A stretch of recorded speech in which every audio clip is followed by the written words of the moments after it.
Professionally journalist ആയിരുന്നു. News 18 ചാനലായിരുന്നു work ചെയ്തിരുന്നത്. 24-ലും മാതൃഭൂമിയിലും കൈരളിയിലും media വണ്ണിലൊക്കെ ഉണ്ടായിരുന്നു. താമരശ്ശേരി ബേസ്ഡ് ആയിട്ട് ഒരു പ്രാദേശിക TV ചാനലും നടത്തിയിരുന്നു. ആ ഒരു സമയത്താണ് യാദൃശ്ചികമായിട്ട് എൻ്റെ നാട്ടുകാരനായ NTC ലീഡർ ഉമർ ഉസ്താദിന്റെ മുന്നിൽ എത്തിപ്പെട്ടത്. വർഷങ്ങളായി ഇങ്ങനെ ഉമർ ഉസ്താദ് എന്തോ മരുന്ന് കച്ചവടം നടത്തുന്നതെന്ന് കേട്ടിരുന്നു. പക്ഷെ അത് മൈൻഡ് ചെയ്തില്ല. എന്തോ തട്ടിപ്പ് പരിപാടി ഉണ്ടാവും, അതൊന്നും നോക്കണ്ടെന്ന് കരുതി മാറി വന്നു. പക്ഷെ കണ്ടുപെട്ട സമയത്ത് അറിയാതെ ചോദിച്ചു പോയി, അല്ലെങ്കിൽ പഠിച്ചവൻ അങ്ങനെ ചോദിപ്പിച്ചു. നെഞ്ചിരിച്ചില്, ഗ്യാസ്, പുണ്ണ് പ്രശ്നങ്ങൾ വല്ലാതെ അലട്ടിയിരുന്നു. ഒരു 10 വർഷത്തോളമായിട്ട് നോമ്പൊന്നും നോൽക്കാറില്ലായിരുന്നു. വലിയ പ്രയാസത്തിലായിരുന്നു. ഒരു ഭക്ഷണം കഴിക്കാൻ പറ്റൂല, ഒരു ജ്യൂസ് പോലും കുടിക്കാൻ പറ്റൂലായിരുന്നു. അത്രയ്ക്ക് പ്രയാസത്തിലായിരുന്നു. ഇനി ജീവിതത്തിൽ ഇങ്ങനൊക്കെ തന്നെ അങ്ങ് കഴിഞ്ഞു പോലെ ഉണ്ടാവുള്ളൂ എന്ന് ചിന്തിച്ച് നിൽക്കുന്ന സമയത്താണ് വൈഫ് 1-2 പ്രാവശ്യം പറഞ്ഞിരുന്നു, ഇങ്ങനെ ഉമ്മർലിയാർ അടുത്തെന്തോ ഒരു മരുന്നുണ്ട് എന്ന് അവരൊക്കെ പറയുന്നുണ്ട്. അനിയന്റെ ഭാര്യയോ അയൽവാസിയോ അവരൊക്കെ പറഞ്ഞിരുന്നപ്പോ ഞാൻ പറഞ്ഞ ഇനി അതുണ്ട്. ഇവിടെ കോഴിക്കോട് ബേബി ഹോസ്പിറ്റലും അതുപോലെ സാഗർണ ഹോസ്പിറ്റലും അതുപോലെ മെഡിക്കൽ കോളേജിലെ ഏറ്റവും വലിയ ഡോക്ടർമാരൊക്കെ കാണിച്ചിട്ട് മാറാത്തതാണ് ഉമ്മർലിയാരെ മരുന്ന് എന്ന് ചോദിച്ചു. അതുണ്ടെങ്കിൽ ഓല് കുടിച്ചോട്ടെ എന്ന് പറഞ്ഞ് മാറി എന്നതാണ്. പക്ഷെ കണ്ടുപെട്ട സമയത്ത് എന്തെങ്കിലും ഒന്ന് മിണ്ടണ്ടേ എന്ന് കരുതി എന്തുണ്ട് വിശേഷം എന്ന് ചോദിച്ചു. നല്ല വിശേഷം പറഞ്ഞു. അപ്പൊ നിങ്ങളടുത്ത് ഇങ്ങനെ എന്തോ ഒരു ഗ്യാസിന്റെ മരുന്നുണ്ട് എന്ന് പറയുന്ന കേട്ടല്ലോ എന്ന് പറഞ്ഞു. ആ മരുന്നുണ്ട്, വേണമെങ്കിൽ ഒന്ന് പഠിച്ചു വെക്കെന്ന് പറഞ്ഞു. പേര് പറഞ്ഞു, കമ്പനിന്റെ പേര് വെച്ചപ്പോ കമ്പനിന്റെ പേരും പറഞ്ഞു. ഇത് കേട്ട് പോയി പഠിച്ചു മനസ്സിലാക്കി പറഞ്ഞു എനിക്ക് വേണമെന്ന്. വേണമെങ്കിൽ ഐഡിയ എടുത്താൽ കോഴിക്കോട് പോയ സാധനം കിട്ടുമെന്ന് പറഞ്ഞു. മരുന്ന് തരുന്നില്ല ആള്, കാരണം മരുന്ന് തന്നിട്ട് ഒരു ചൊറ വേണ്ടെന്ന് വെച്ചിട്ട് അങ്ങനെ ID രജിസ്റ്റർ ചെയ്യാൻ പറഞ്ഞു. ഫോണുമായിട്ട് വന്ന ID രജിസ്റ്റർ ചെയ്തിടാൻ പറഞ്ഞു. അങ്ങനെ എന്നെ കൊണ്ട് തന്നെ ID എടുപ്പിച്ചു. പിറ്റേന്ന് കോഴിക്കോട് സ്റ്റോറിൽ പോയ സാധനം കിട്ടുമെന്ന് പറഞ്ഞു. കോഴിക്കോട് സ്റ്റോറിൽ പോയി ഒരു 15,000 രൂപക്ക് പ്രൊഡക്റ്റ് വാങ്ങി ഉപയോഗിച്ചു. അന്ന് മുതൽ ജീവിതത്തിൽ പുതിയ ഒരു പുതുജീവൻ എന്നൊക്കെ പറയില്ലേ, അതായത് മറ്റൊരു ജീവിതത്തിലേക്ക് എത്തി എന്ന് തന്നെ പറയാം. അങ്ങനെ ഇത് ഇത്രയും എന്താ പറയാ ഒരു അത്ഭുതമോ മറ്റോ സംഭവിച്ചിട്ടുള്ള ഒരു പ്രൊഡക്റ്റ്. അങ്ങനെ അതിനെക്കുറിച്ച് കൂടുതൽ പഠിക്കണം എന്ന് തോന്നിയപ്പോൾ എന്നോട് പറഞ്ഞു, താമരശ്ശേരിക്ക് പോകുന്നതാണല്ലോ, വ്യാഴാഴ്ചകളിൽ അവിടെ ഒരു ക്ലാസ് എടുക്കാറുണ്ടോ എന്ന് കയറി നോക്കേണ്ടിന്ന്. ആയിക്കോട്ടെ, ഞാൻ എല്ലാ ദിവസവും താമരശ്ശേരിക്ക് പോകുന്നതാണ്. എന്റെ ഓഫീസൊക്കെ ഉള്ളത് താമരശ്ശേരിയിലാണ്. അപ്പൊ അങ്ങോട്ട് പോകുന്ന സമയത്ത് ഒരു വ്യാഴാഴ്ച ഒന്ന് കയറി നോക്കി. അവിടുന്ന് കുറെ കാര്യങ്ങൾ കേട്ടു, കുറച്ചുകൂടെ ബോധ്യപ്പെട്ടു. പിന്നെ ബെല്ലി സാറിന്റെ ഒരു 1 ഡേ പ്രോഗ്രാമിൽ പങ്കെടുത്തു. പിന്നെ മോർണിംഗ് മീറ്റും. അങ്ങനെ ഒരു 2-3 മാസം ഉപയോഗിച്ചപ്പോൾ എനിക്ക് കിട്ടിയ റിസൾട്ടും ഞാൻ നടത്തിയിട്ടുള്ള റിസർച്ചിന്റെ റിസൾട്ടും ഇത് രണ്ടും കൂടെ ചേർന്നപ്പോൾ എനിക്ക് തോന്നി ഇതുവരെയും ഞാൻ ശരിക്കും ജീവിച്ചത് എനിക്ക് നഷ്ടപ്പെട്ടതാണ് എന്റെ സമയങ്ങൾ. അതുകൊണ്ട് ഇനിയുള്ള സമയം നഷ്ടപ്പെടുത്താൻ പാടില്ല എന്ന് കരുതി ഈ 2025 ഡിസംബറോടുകൂടി 2024 ഡിസംബറോടുകൂടി എന്റെ ജോലി രാജിവെക്കുകയും അതോടൊപ്പം എന്റെ TV ചാനലും മറ്റു എല്ലാ പരിപാടികളും അവസാനിപ്പിച്ച് ഒരു ഫുൾ ടൈം ആയിട്ട് ഈ ഒരു ബിസിനസ് ഏറ്റെടുത്ത് നടത്തി വരികയാണ്. ഇന്ന് ഒരുപാട് ആളുകൾ ഈ കൊണ്ടോട്ടി ഭാഗത്തേക്ക് വരാൻ കാരണം ഈ ഭാഗത്തൊക്കെ ചെറിയ രീതിയിലുള്ള ടീം ഡെവലപ്പായി വരുന്നുണ്ട്. എടവണ്ണപ്പാറ GTS ഇടയ്ക്ക് വരാറുണ്ട്. കൊണ്ടോട്ടിയിൽ ആദ്യമായിട്ടാണ് വരുന്നത്. പക്ഷെ ഇത്രയും കളർഫുൾ ആയ ഒരു മീറ്റിംഗ് ആണെന്ന് മനസ്സിലായിട്ടുള്ള ചെറിയ ഉമർ ഉസ്താദ് എന്തോ ചെറിയൊരു മീറ്റിംഗ് കൊണ്ട് നടത്തുന്നുണ്ടാവുന്ന ചിന്തിച്ചിട്ടുള്ളൂ. അപ്പൊ ഏതായാലും പറയാനുള്ളത് കൂടുതലൊന്നും വിശദീകരിക്കേണ്ടതില്ല. നമ്മൾ ആത്മാർത്ഥമായിട്ട് ഏറ്റെടുത്ത് പ്രവർത്തിക്കുകയാണെങ്കിൽ തലവര മാറും. തലവര നമ്മൾ പറയാറുണ്ടല്ലേ, ഓന്റെ തലക്ക് വരച്ച കോല് കൊണ്ട് ഒരു ഏറ് കിട്ടിയാൽ നമ്മളൊക്കെ രക്ഷപ്പെട്ടു പോയിരുന്നു.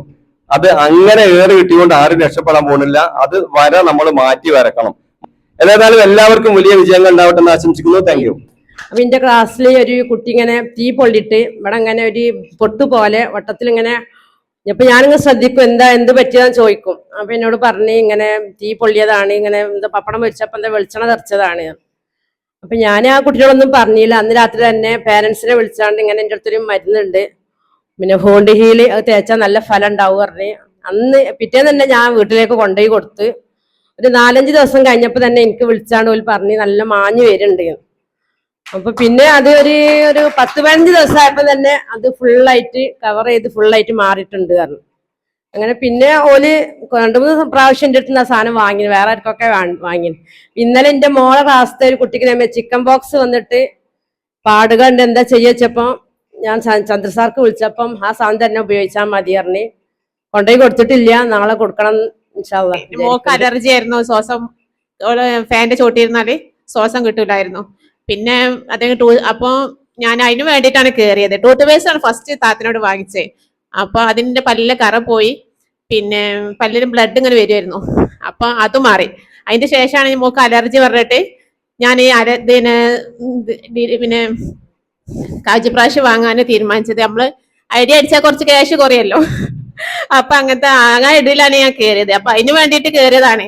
അപ്പൊ ഹസ്ബൻഡ് പറഞ്ഞു ഇങ്ങനെ നമ്മൾ വാങ്ങിച്ചു നോക്കാറിന്. അങ്ങനെ കയറി ഞാൻ കുറെ വേറെ മരുന്നുകളൊക്കെ ഇതാക്കിയതാണ്. അതിലൊന്നും എനിക്ക് ഞാൻ അലർജിക്ക് ഞാൻ കുറേ ഇംഗ്ലീഷ് മരുന്നും എല്ലാത്ത മരുന്നുകളൊക്കെ ഞാൻ ഉപയോഗിച്ചതാണ്. എനിക്ക് അതിന്റെ ഇത് മാറ്റം കിട്ടിയിട്ടില്ലായിരുന്നു. പക്ഷെ ഇത് ഞാൻ ഒരു ടൈം ഒരു ടിന്നെ ഞാൻ വാങ്ങിയിട്ടുള്ളൂ കാജപ്രാശ്. അപ്പൊ തന്നെ മോക്ക് അത് കുറച്ച് കഴിഞ്ഞപ്പോൾ എന്നോട് പറഞ്ഞ് ഞാൻ ബാക്കിയാക്കിയൊക്കെയാണ് കുറച്ച്, അത് കംപ്ലീറ്റ് ആക്കിയില്ല. അതിന്റെ മുന്നേ തന്നെ ഒക്കെ മാറി. ഇപ്പൊ പാൻറ്റോട്ടിരുന്ന എക്സാം കഴിഞ്ഞപ്പോൾ ഞാൻ ചോദിച്ചു, എക്സാമിനാണ് എന്നോട് പറഞ്ഞത്. അതിന് മുന്നേ പറഞ്ഞിട്ടുണ്ടായിരുന്നു ശ്വാസം കിട്ടില്ല വെച്ച് എഴുതാൻ കഴിയണില്ല. അപ്പൊ എനിക്ക് എഴുതാൻ കഴിയില്ല പറഞ്ഞപ്പോ എനിക്ക് അധികം ഒരു സങ്കടമായി. അപ്പൊ ഞാൻ വാങ്ങിച്ചാണ്. പക്ഷെ ഒരു ബോട്ടിൽ തന്നെ അത് കംപ്ലീറ്റ് മാറി. ഇപ്പൊ ഒരു കുഴപ്പമില്ല, അൽഹംദുലില്ലാ. ഞാൻ ഈ പ്രൊഡക്റ്റ് യൂസ് ചെയ്ത് റിസൾട്ട് അറിഞ്ഞിട്ടാണ് വന്നത്. അതുകൊണ്ട് ഇതിന്റെ പ്രൊഡക്റ്റ് ഒക്കെ സൂപ്പറാണ്. പുതുതായി വന്ന ആളുകൾ യാതൊരു സംശയവും കൂടാതെ തന്നെ ഈ പ്രൊഡക്റ്റുകൾ ഉപയോഗിക്കുക. എന്നിട്ടത് മറ്റുള്ളവർക്ക് പറഞ്ഞു കൊടുത്ത് അവരെ കൊണ്ട് വാങ്ങിപ്പിച്ച് ഈ ബിസിനസ്സിലേക്ക് വരണമെന്ന് സ്വാഗതം ചെയ്യാണ് അവരെ. എനിക്ക് കവചം എന്ന പ്രൊഡക്റ്റിന്റെ റിസൾട്ട് കിട്ടിയിട്ടാണ് ഞാൻ ഈ ബിസിനസ്സിൽ ഏറ്റെടുത്തത്. എൻ്റെ ഉമ്മക്ക് ഉണ്ടായ റിസൾട്ടാണ് ഞാൻ ഈ ബിസിനസ് ഏറ്റെടുക്കാൻ കാരണം. എൻ്റെ ഉമ്മക്ക് റിസൾട്ട് കിട്ടിയിട്ട് 8 വർഷത്തോളമായി. പക്ഷെ ഞങ്ങൾ അന്നപ്പോൾ ഒന്നും ഏറ്റെടുത്തിട്ടില്ല. അപ്പോൾ അത് നമുക്ക് പറ്റിയൊരു മേഖലയല്ല എന്നുള്ളൊരു കാഴ്ചപ്പാടായിരുന്നു. ഞാൻ BEd ഒക്കെ കഴിഞ്ഞ് ടീച്ചിങ് ആണ് എൻ്റെ മേഖല. അപ്പോൾ ഹസ്ബൻഡാണ് ഒപ്റ്റോമെട്രിസ്റ്റ് ആണ്. അപ്പോൾ നമുക്ക് പുറത്ത് പോയി ജോലി ചെയ്യാത്തൊരു മൈൻഡായിരുന്നു. ഒന്നും നമ്മൾ മൈൻഡ് ആക്കിയിട്ടേ ഇല്ല. നമുക്ക് റിസൾട്ട് ഉണ്ട്, പോലെയുള്ള രോഗിക്ക് കുടിച്ചാൽ മാറും, അത് പറഞ്ഞു കൊടുക്കും. പിന്നെ കഴിഞ്ഞ ഡിസംബറിൽ ഒരു ആക്സിഡന്റ് വേണ്ടി വന്ന് ഈ അവസരം എന്താണെന്നുള്ളത് മനസ്സിലാക്കാനായിട്ട്. 35 വർഷം പഴക്കമുള്ള മൈഗ്രെയിൻ മാറിയിട്ടുണ്ട് നമ്മൾ പ്രൊഡക്റ്റ് കൊടുത്തിട്ട്. അങ്ങനെ ഒരുപാട് റിസൾട്ടുകൾ പറയാനുണ്ട്. Okay, thank you. പ്രൊഡക്റ്റ് വാങ്ങുവാനും അത് വിൽക്കുക എന്ന് പറഞ്ഞാൽ ആദ്യം നമ്മൾ തന്നെ എന്റെ കൂട്ടുകുടുംബത്തിൽ കുറെ ഭാഗം ഉപയോഗിച്ചിട്ടുണ്ട്. അതിനൊക്കെ നല്ല റിസൾട്ടും കിട്ടി. അപ്പൊ എനിക്ക് മനസ്സിലായി ഇതിപ്പോ എന്താ പുറത്തേക്കും കൊടുത്തുകൂടെ, നമുക്ക് മാത്രം കൂട്ടുകുടുംബത്തിലല്ലല്ലോ. അങ്ങനെ എന്ത് ചെയ്തു, വളരെ ചെറിയ പൈസക്ക്, ഇപ്പൊ ഞാൻ ചുരുക്കി പറയാം, എനിക്ക് ഇതില്ലാത്ത പണി പള്ളിയിൽ ചെറിയൊരു പണി കൂടി ഉണ്ട്. അതുകൊണ്ട് പാർട്ട് ടൈം ആയിട്ടാണ് എന്റെ ബിസിനസ് നടക്കുന്നത്. ഒന്നേ പറയാനുള്ളൂ, പുതിയ ആളുകൾ ഒന്ന് മനസ്സിലാക്കുക.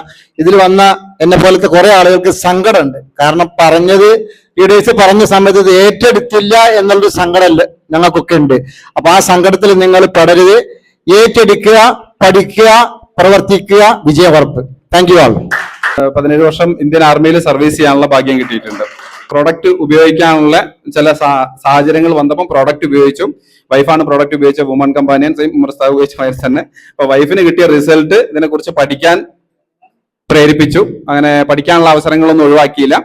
ലാസ്റ്റ് സർവീസ് ആയിരുന്നു. അപ്പം പഠിക്കാനുള്ള അവസരങ്ങൾ RTP ആയിട്ടും മറ്റുള്ള പ്രൊഡക്റ്റ് ട്രെയിനിങ് ആയിട്ടും കമ്പനിയുടെ FSS ആയിട്ടും SLSL ആയിട്ടും കിട്ടിയ എല്ലാ ട്രെയിനിങ്ങുകളും അറ്റൻഡ് ചെയ്തു.